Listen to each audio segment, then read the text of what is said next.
Those in the Twitterverse and those who tune it out. Here to discuss is author of The History of the Future, Blake Harris. Blake, thanks for being here so much. Thank you so much for having me on. So, you're very welcome. This is a great topic, actually. As someone who's on Twitter and looks at Twitter and often sees what's being represented on Twitter and says, this is not representative of the general population. How do you feel about these new numbers coming out? I think that anybody looking at the numbers, seeing that 80% of the topics being discussed are coming from 10% of the people, the immediate reaction is and should be, of course, no doubt. I've been on the internet using platforms since AOL, Prodigy, MySpace, and there was never a sense that what you were doing online was representative of everybody in America demographically, which is potentially fine. That's a conversation maybe for another day. But the real problem is that many of the power users are journalists, and they think that this is representative of reality.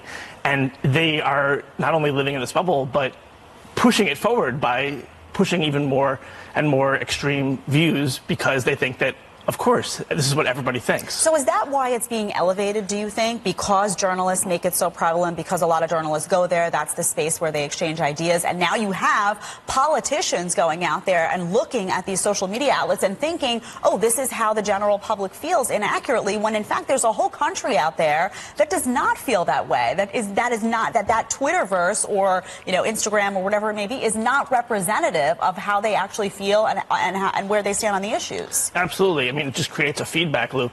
And, one of my favorite parts about researching the book, The History of the Future, was that it not only exposed the corruption going on at Facebook, but, much of the narrative hinges on the main character of the story, Palmer Luckey, the founder of Oculus, essentially losing his job for being a Trump supporter. And it's just such an interesting case study to look at when it's reported that he's a Trump supporter in September of 2016.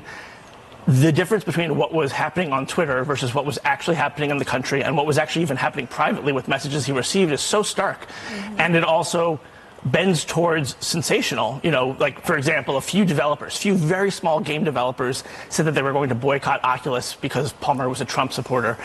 And that gets reported by the news as headline, developers boycotting Oculus, even though it was 3 developers, 2 of which never put out a game and 1 of which later apologized for it. Meanwhile, he's receiving private messages from people saying, stay strong, or I'm going to buy an Oculus Rift because you're a Trump supporter. And then you ask the question, well, why are those people not just saying that publicly? And I think that we know the answer, sadly, is that they would get bullied for doing so because that's the wrong opinion to have. What do you do about it, though? Do you have any advice? Because there are these two worlds emerging. We are in a tech age. You're not going to avoid social media, and you're not going to avoid the fact that a lot of people are taking on a new side of their own personality. They go on Twitter and they're a different person than they are in those face-to-face conversations. No, that's a great point, too. People are willing to say things that they wouldn't say in the real world. So, I think part of it is just acknowledgement. Reading this study, the first thing I thought of was that very famous viral video, David After Dentist, of like the small child who's coming home from the dentist and is a little bit loopy, and he says, is this real life? And I think, wow, this 8-year-old kid has the sense to ask, is this real life? Whereas most journalists don't. So I think that it's understanding, and then you also have to look at why this is happening, and it's a combination of financial as well as ideological. And so minimizing the financial will help. Well, I could talk to you about this all day. We'll have you back to talk some more. Thank you so much for your Thanks input. For having me. Really appreciate it. And everybody should check out the book, The History of the Future. Deadliest Catch is back. More Fox and Friends coming up on the other side. We're going to talk about that and more.